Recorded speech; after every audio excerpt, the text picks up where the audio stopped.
Redenominasi adalah pemangkasan atau penyederhanaan nilai mata uang tanpa memengaruhi nilai tukarnya yang dilakukan saat kondisi ekonomi sedang stabil atau sehat. Menteri Keuangan Purbayayudi Sadewa berencana menyederhanakan mata uang rupiah atau redenominasi. Nantinya uang pecahan Rp1.000 akan diubah menjadi Rp1.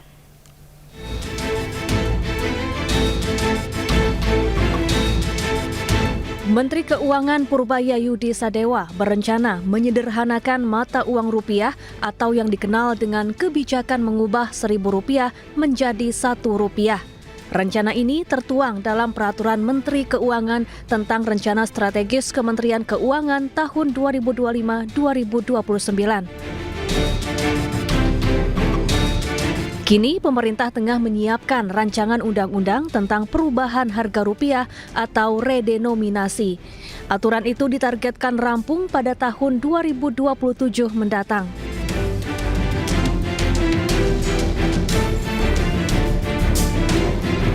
Redenominasi adalah pemangkasan atau penyederhanaan nilai mata uang tanpa memengaruhi nilai tukarnya yang dilakukan saat kondisi ekonomi sedang stabil atau sehat.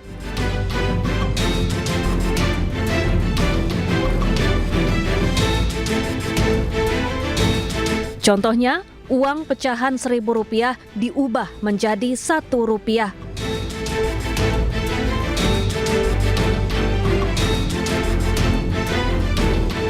Adapun tujuan redenominasi adalah untuk efisiensi perekonomian nasional, menjaga stabilitas nilai rupiah agar daya beli masyarakat terjaga, dan meningkatkan kredibilitas mata uang rupiah di mata dunia.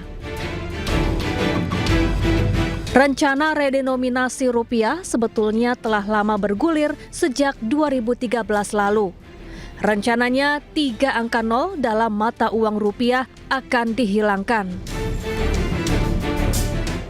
Dia diskusi dengan timbalannya. Saya pikir kita pasti perbankan yang lihat yang menilai kan rate-nya profitable apa enggak, karena mereka base-nya profesional kan. Ada betulnya juga sedikit karena kan sebetulnya ada misi regional development juga kan. Tapi yang regionalnya belum dikembangkan, mungkin di mana ada pemberhentian di sekitar jalur bus supaya ekonomi sekitar itu mungkin dikembangkan ke depan. Jadi enggak ada betulnya. Pak, Kopdes ada yang kesusahan untuk akses dana setelah ada PMK pas itu gimana Pak? Ada beberapa dari Menteri Koperasi bilang Kopdes masih kesusahan mengakses pendanaan dari Himbara Pak. Misalnya dari saya kan dari Himbara, saya nggak tahu seperti apa, harusnya dia diskusi dengan Himbaranya. Saya pikir kita pasti perbankan yang lihat yang menilai kan rate-nya profitable apa enggak, karena mereka base-nya profesional kan, komersial dan profesional. Jadi saya nggak tahu seperti apa masalahnya, tapi nanti harusnya kalau seminggu nggak jalan saya ketemu mereka deh. Pak Purbaya usul uang sitaan 13 M dari Pak Prabowo untuk LPDP seperti apa Pak? Sudah dimasukin ke PDP, kita kasih malah materi untuk PDP. Nggak boleh kan? Pak yang soal PPN 8% gimana Pak? Mau sekolah loh. Pak PPN 8% tadi gimana Pak? Pak soal PPN 8%. PPN 8% Pak. Pak kamera Pak. Pak boleh lihat kamera Pak. Buat saya yang berbohongan pokoknya sebelum saya tadi udah. Penyerapan sama BTN udah gimana Pak? Pak PPN 8% Pak.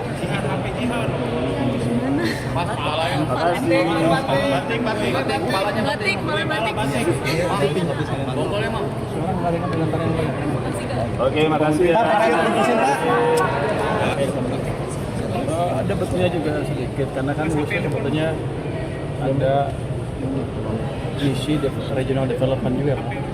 Tapi yang regionalnya belum dikembangkan, mungkin di mana ada pemberhentian di sekitar jalur bus supaya ekonomi sekitar itu mungkin dikembangkan ke depan. Jadi enggak ada betulnya. Pak, Kopdes ada yang kesusahan untuk akses dana setelah ada PMK pas itu gimana Pak? Ada beberapa dari Menteri Koperasi bilang Kopdes masih kesusahan mengakses pendanaan dari Himbara Pak. Misalnya dari saya kan dari Himbaranya, saya nggak tahu seperti apa, harusnya dia diskusi dengan Himbaranya. Saya pikir kita pasti perbankan yang lihat yang menilai kan rate-nya profitable apa enggak, karena mereka base-nya profesional kan, komersial dan profesional. Jadi saya nggak tahu seperti apa masalahnya, tapi nanti harusnya kalau seminggu nggak jalan saya ketemu mereka deh. Pak Purbaya usul uang sitaan 13 M dari Pak Prabowo untuk LPDP seperti apa Pak? sudah dimasukin ke PDP, kita kasih 0,5 triliun untuk ke PDP. Nggak boleh kan? Pak, yang soal PPN 8% Pak gimana Pak? Masuk apa? Pak, PPN 8% tadi gimana Pak? Pak, soal PPN 8% Pak. PPN 8% Pak. Pak kamera Pak. Oh, boleh lihat kamera Pak.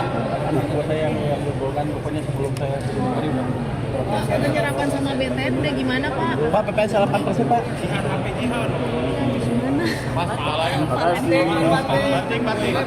Batik, malah batik. sekarang nggak ada yang pengantar yang banyak.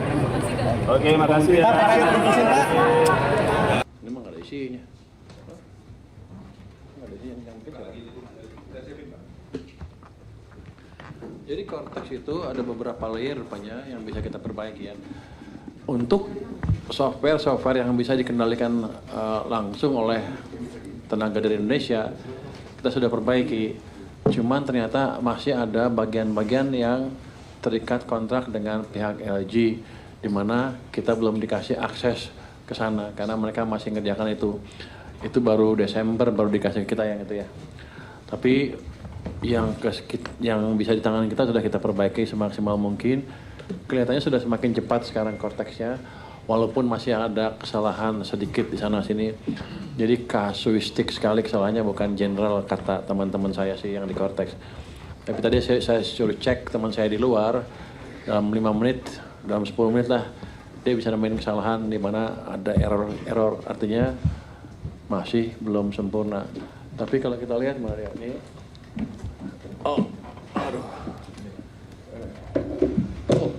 handphone lu bagus, gede lu ya. Layarnya gede nih. Kecil. Jadi ada beberapa layer yang di upper layer ya. Itu beberapa efek kritis seperti sering time out, tidak bisa login, setelah login bisa melanjutkan setelah login tidak bisa melanjutkan pekerjaan karena di dalamnya terjadi time out. Itu penyebabnya internet link Telkom yang core-nya berantakan. Jika pengguna mendapatkan jalur via Telkom, mostly time out berdasarkan hasil trace-nya ya. Status fix. Telkom di take out, sementara traffic diteruskan via lintas ARTA. Mungkin itu nggak boleh kayak Telkomnya marah-marah ya. Ya itu jangan denger ya. Tapi ada kelemahan yang dibetulin di situ. Jadi yang di depan udah selesai yang upper layer ya. Yang middle layer, yang surrounding system, beberapa efek kritis sisi pengguna seperti halaman akses terlempar-lempar, session nyasa dan berakhir blank atau 404, akses halaman sangat lambat, akses sering terblokir keamanan. Ini penyebabnya session dan cookie manajemen berantakan. Di sisi programming, tidak ada CDN dan content accelerator. Gue juga nggak tahu apa CDN itu. Security yang terlalu overkill polisinya dan bukan berkonsentrasi pada inti proteksi aplikasi. Status fix sudah diterapkan konfigurasi dengan waktu di seperti LPS ya. Session page dan beberapa minor error ini diisi aplikasi dimanipulasi oleh CDN. Security overkill diubah fungsikan penerapan application firewall yang berkonsentrasi pada perlindungan aplikasi. Ini konfigurasi seperti di LPS. Ini udah statusnya fix yang ini. Middle layer, yang programming layer yang saya bilang tadi, sebagian masih di sini mesinnya ya. Beberapa efek krisis sisi pengguna, sering muncul error message pop-up warna merah, yang itu katanya sebenarnya diproses, tapi programnya malas sehingga keluarnya error padahal lagi diproses. Perlu waktu gitu. Nanti dibetulin. Tidak sesuaian value dalam aplikasi, terus akses data, kadang-kadang berubah angkanya, atau salah masukin. Akses data yang terkadang lambat, case management kurang maksimal, penyebab programming logiknya. Statusnya partially fix, rekomendasi sudah disampaikan ke pihak LG dan sudah dilakukan beberapa patch karena tidak bisa kita lakukan sendiri. Karena masih punya LG, masih kontrak sama LG sampai Desember itu. Jadi sebelumnya LG itu, sebelum kita jalankan tim special task force ini, mereka tuh kalau ditanya nggak peduli, ditanya di sana cuek, responnya lama. Sekarang mereka udah lebih cepat walaupun masih lambat ya.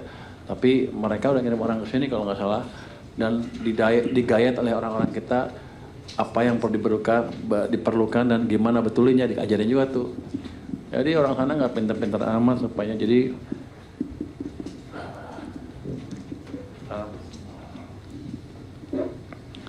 kita optimalkan perbaikan dengan kendala yang ada dalam hal ini sebagian masih dipegang LG.